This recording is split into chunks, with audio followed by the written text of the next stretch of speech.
Fala, meus amigos e minhas amigas, detalhistas apaixonados por carros, tudo bem com vocês?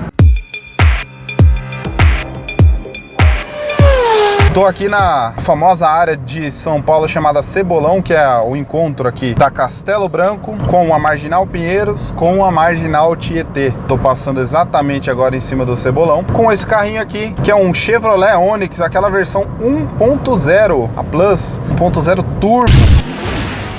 E nessa viagem aqui eu vou testar esse carro ida e volta pro Rio de Janeiro. Eu vou fazer um review para vocês completo sobre o carro, como é que ele é, como é que é a estabilidade, como é que é o consumo principalmente, né?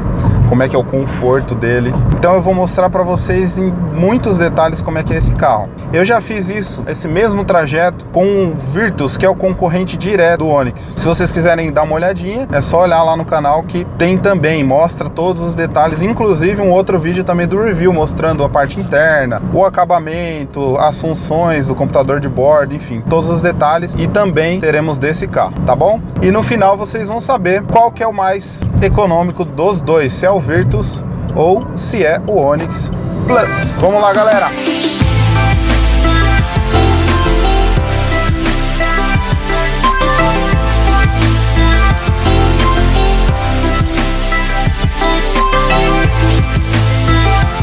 Agora nós estamos aqui na região de São José dos Campos, já rodei aproximadamente 100 km e as impressões do carro são boas. Eu achei o banco dele muito confortável. Você até acha que ele não vai ser tão confortável, até mesmo olhando pros bancos, né, pros acabamentos, mas me surpreendeu. Pelo menos eu tô a 100 km, né? Não sei como vão ser os próximos 320. O que eu tô gostando mais nesse carro até o momento é a precisão do volante. É muito bom. Você consegue fazer ultrapassagens precisas, ele é gostoso, ele fica na medida certa, sabe? E a suspensão, ela é um pouquinho mais confortável se você comparar o HB20 e ao Virtus. Na minha opinião, ela é um pouco mais confortável, um pouco mais macia. A do Virtus você já sente um pouquinho mais esportividade, um pouquinho mais de dureza.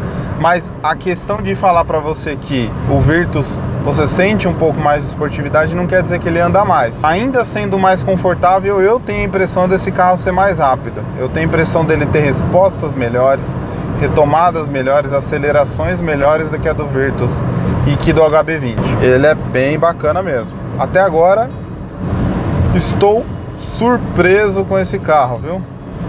Bem bacana. Vamos ver como serão nos próximos quilômetros e eu vou dizendo para vocês mais impressões que eu tiver. Valeu!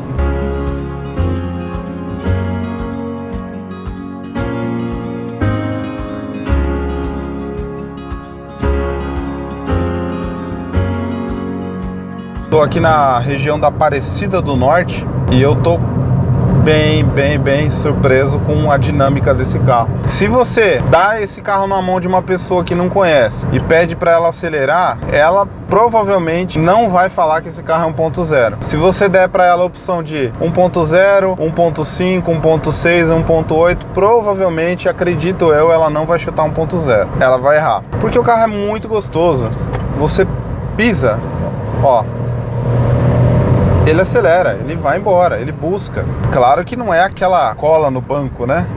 Mas ele vai embora. E uma coisa que eu reparei desse carro pro Virtus é que a relação de marcha desse carro parece ser um pouquinho mais acertada que a no Virtus. Você acelera, ele consegue te responder um pouquinho melhor. E uma coisa que me incomodava, entre aspas, assim, não deixaria de ter o carro por causa disso, mas aquele barulho metálico do motor na hora que você dá umas retomadas e pisa mesmo, acelera, aquele barulhinho metálico, esse carro aqui ele não tem. Ele, claro, ele sobe o giro, o motor aumenta na cabine, mas é muito bom, o barulho é bem menor.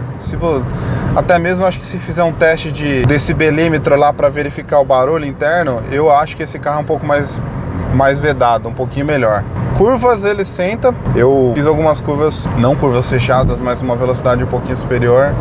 Ok, peguei uma reta ali na estrada, na Dutra, perto de Taubaté, que é uma descida e uma subida, não tinha nenhum carro, deu uma aceleradinha um pouco maior ali, estabilidade bacana, ele te passa a segurança, é claro que quando chega uma certa velocidade, qualquer movimento brusco que você fizer, pode ser o carro que for, você vai ter problemas, né, se você não souber consertar. Vamos lá, pilotar, dirigir mais um pouquinho, né, guiar mais um pouquinho.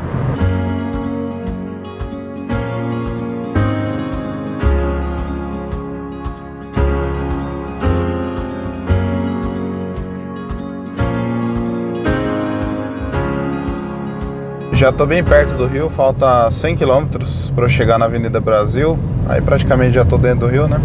Peguei, acho que algum acidente aqui, alguma coisa, tá bem devagarzinho mesmo. E a minha impressão do carro ainda continua muito boa, aparentemente o consumo dele é espetacular. Só para dar um spoiler para vocês, ele tá acima de 12 km por litro até agora. Eu confesso que eu me confundi um pouco aqui com esses botões no volante. Fiquei um pouco perdido no começo, ainda não estou muito familiarizado pelas horas que eu estou aqui dentro, mas não é dos mais fáceis. Eu acho que os carros da Volks são mais fáceis que esse. Os carros da Volks, da Toyota, acho que são mais intuitivos, da Honda, são mais intuitivos que esse aqui. Mas não é ruim, tá? É só questão de costume.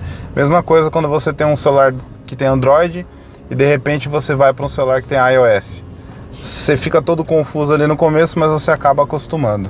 Depois tem a parte da volta, logo em seguida, e no final do vídeo vocês vão ver as minhas considerações gerais sobre o carro. Alguns momentos depois. Agora eu tô chegando aqui no estacionamento para buscar o nosso carrinho aqui, pra gente fazer a viagem de volta para São Paulo. Uma coisa que tá me agradando bastante nesse carro é a suspensão dele. Tá muito macia, muito bem calibrada. Eu tô aqui na Avenida Brasil, que é um lugar com asfalto sofrível, péssimo, a maioria do trecho dele, e você não sente tantas imperfeições. Claro, o carro trepida, mas ele não dá aquelas batidas secas, mesmo em desníveis maiores, em buraqueiras. Isso está me surpreendendo nesse carro. Em estrada, você sente que ele é macio, mas na hora da prova mesmo, que é no asfalto péssimo, ele está se saindo muito, muito bem.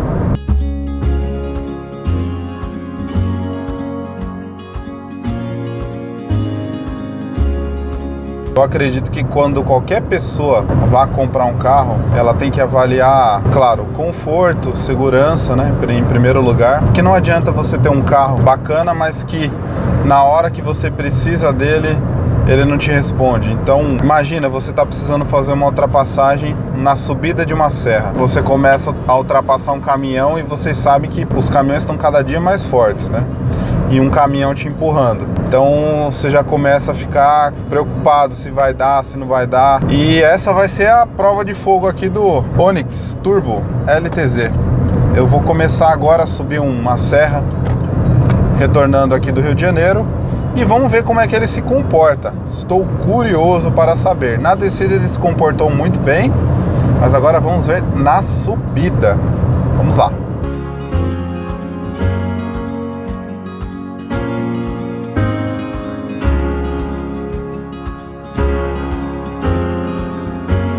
Parei aqui para abastecer, encontrei um lugar com preço um pouquinho menos abusivo. Na estrada tá 2,87, 2,88 o álcool, pelo menos, né? E aí, vou colocar, não vou encher o tanque, vou colocar pelo menos uns 20 litros que dá para chegar em São Paulo. Agora já tô a 252 quilômetros de São Paulo.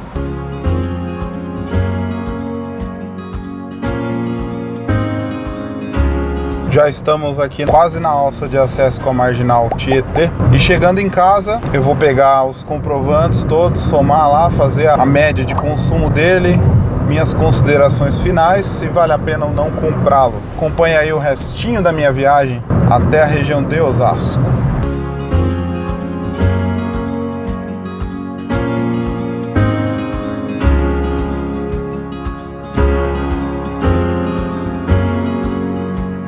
E agora vamos às considerações finais sobre o Onix Turbo LTZ. O consumo na ida foi de 33,16 litros, na volta 38,76, totalizando 71,92 litros. Eu percorri 913 km, dividindo pela quantidade de litros, eu tenho 12,69 km por litro com etanol. Isso mesmo, etanol. Praticamente um empate técnico com Virtus. A economia dá diferença, né, de 5%, mas vamos considerar empate técnico porque a condução de um carro no dia estava muito mais quente do que a outra. Então, para a gente ter uma comparação exata, a gente tem que dirigir com as mesmas condições, mesma temperatura, e não foi exatamente isso que aconteceu. Já as versões do Onix, a gente tem a partir da SPE/4, a partir de R$54 mil, a gente parte da LTZ, antes tem a Turbo pura, né? Até a Premier, que é a versão topo de linha. Da LTZ para Premier, a gente tem um básico aí de R$5 mil de diferença de uma para outra. Vale a pena? Na minha opinião, não vale a pena. Por quê? O que você vai ter de opcional? Você vai ter ar-condicionado digital, você vai ter assistente de estacionamento semiautomático, bancos em couro, sensor de estacionamento dianteiro e alerta de ponto cego. Só que esses todos opcionais que eu falei para vocês, eles são opcionais até na Premier, ou seja, você vai ter que contratar, ou seja, o valor do carro não vai ser a partir desse valor que eu falei, que é os R$5 mil a mais do LTZ. Então você vai chegar lá, eu já vi alguns anunciados na faixa de R$80 mil. Se você der uma olhadinha e comparar com o Virtus, você tem aquele painel maravilhoso de LCD na versão Highline. Se você comparar a Premier, eu não sei se a gente pode comparar, porque a versão do Virtus, o painel é realmente muito mais bonito. Mas de coração, se eu tivesse que gastar dinheiro com um carro hoje, eu pensaria muito nessa versão do Onix 1.0 LTZ. Ele é muito confortável e o melhor de tudo, ele tirou 5 na nota do Latin NCAP, que é um índice de segurança maior que a gente tem nos carros de hoje, tanto para adulto quanto para criança. Então, quando você compra um carro, principalmente você leva em consideração a segurança, pelo menos é isso que eu faço. Depois eu dou uma olhada em conforto, em beleza e etc. Espero que vocês tenham gostado dessa ida e volta ao Rio de Janeiro. Eu adorei fazer esse vídeo para vocês. E se vocês gostaram, dá uma curtidinha, compartilhe, ative o sininho. E não se esqueça, assistam os outros vídeos no canal, inclusive o do Onix fazendo um review. Eu mostro a parte interna, a parte externa, os detalhes mais aprofundados que eu não mostrei nessa viagem com vocês. Beleza? Obrigado aí, gente, e até a próxima. Valeu!